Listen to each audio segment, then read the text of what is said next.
Assalamualaikum warahmatullahi wabarakatuh. Alhamdulillah, wassalatu wassalamu ala rasulillah Sayyidina Muhammad bin Abdillah wa ala alihi wa sahbihi wa mawalah. Amma ba'du. Ma'asyiral muslimin rahimakumullah. Manakala musibah menimpa seorang hamba saudara, maka musibah itu tidak keluar dari tiga makna. Yang pertama, manakala musibah tersebut mengenai orang-orang yang beriman kepada Allah, menimpa orang yang bertakwa kepada Allah, menimpa orang yang takut kepada Allah, maka musibah tersebut tidak lain dan tidak bukan merupakan mihnah, merupakan imtihan, merupakan ujian bagi yang bersangkutan, saudara.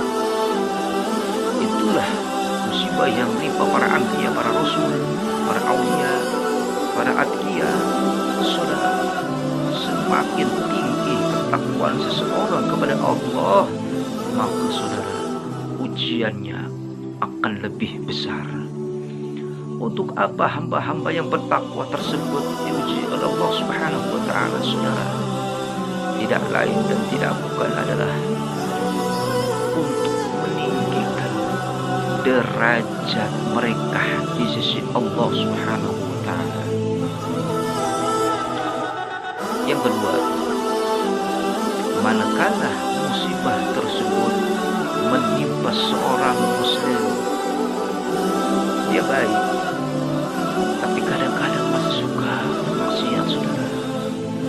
Dia sholat cuma sekali-kali suka ditinggal, saudara. Secara umum dia baik, tapi kadang-kadang dia masih terjebak dalam dosa, saudara. Jenis manusia yang seperti ini, manakala dia mendapatkan musibah dari Allah Subhanahu wa ta'ala, maka musibah tersebut adalah peringatan. Untuk apa diberikan peringatan oleh Allah? Pertama, saudara, agar yang bersangkutan segera bertaubat kembali ke jalan Allah Subhanahu wa ta'ala.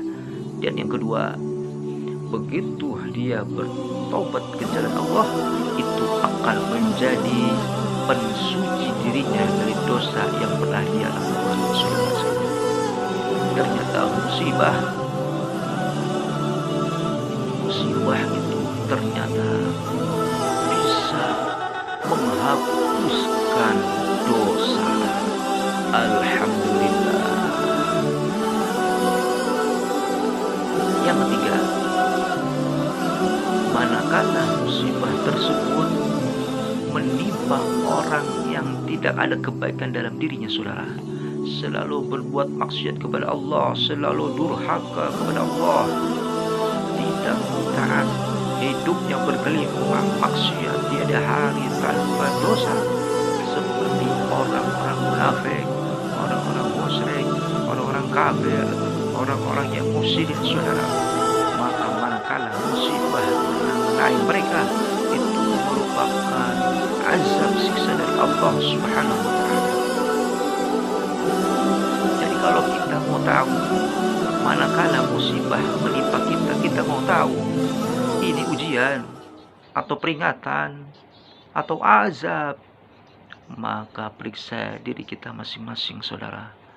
Kalau kita termasuk golongan orang yang solihin, masuk golongan atqiya, masuk golongan asfiya, maka itu merupakan ujian tentunya. Tapi kalau kita termasuk golongan muslim yang baik, tapi kadang-kadang masih suka berbuat maksiat, sekali-kali suka berbuat mungkar, maka saudara ketahuilah kalau itu merupakan peringatan buat kita agar kita tidak mengulanginya, supaya kita segera bertobat sehingga dosa kita diampuni oleh Allah Subhanahu wa ta'ala. Tapi hati-hati, saudara, jika kita termasuk golongan yang ketiga yang tidak ada kebaikan sedikit pun dalam hidup kita, selalu maksiat, selalu berbuat dosa, selalu durhaka, ketahuilah bahwa musibah tersebut adalah azab dari Allah Subhanahu wa taala. Masih untung kalau kita masih dipanjangkan umur oleh Allah sehingga kita masih punya kesempatan untuk bertobat, untuk memperbaiki diri. Tapi bagaimana nasib kita manakala kita bergelimang maksiat, bergelimang dosa, musibah datang, mencabut kita punya nyawa, mati dalam keadaan su'ul khatimah. Na'udzubillah min dzalik. Wal 'afa minkum. Wassalamualaikum warahmatullahi wabarakatuh.